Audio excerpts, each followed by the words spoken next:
Hi friends, welcome to metro story.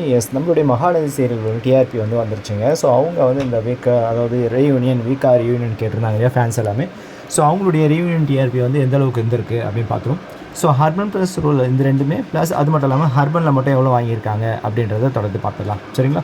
So இப்போ நீங்கள் ஸ்க்ரீனில் பார்க்க போகிறது மகாநதி சீரியலோட நம்ம 7 PM அந்த மாதிரி ஸ்லாட்டில் இருக்கக்கூடிய 4.87 வந்து வாங்கியிருக்காங்க. இந்த டிஆர்பி வந்து ஹர்பன் ப்ளஸ் ரூரல் ஓவரால் வந்து வாங்கியிருக்கிறது. ஸோ இது வந்து எந்த இடத்துல இருக்காங்க டாப் 25ல் அப்படின்னு பார்த்தீங்கன்னா அவங்க வந்து இப்போ நியர்பை 17th பிளேஸில் இருக்கிறாங்க. ஸோ இது அப்படியே வந்து கண்டினியூ ஆகுது அர்பன் ப்ளஸ் ரூரலில், ஓகேங்களா? அடுத்து வந்து பார்த்தீங்கன்னா ஹர்பனில் மட்டும் எவ்வளோ வாங்கியிருக்காங்க, மேபி லாஸ்ட் வீக் 6 அந்த மாதிரி ரேஞ்சஸ்லாம் நம்ம பார்த்துருந்தோம் இல்லையா? ஸோ இந்த வாரம் எப்படி இருக்குது அப்படின்னு பார்த்தோம்னா 5.7 வந்து இருக்காங்க. ஸோ அவங்க டைப் பண்ணியிருக்காங்க. ஸோ விஜய் டிவியில் டாப் 5 சீரியலில் எப்பயுமே பிடிச்சிருந்த நம்மளுடைய மகாநதியில் வந்து டாப் 6th பொசிஷன் வந்து இப்போ வந்திருக்காங்க.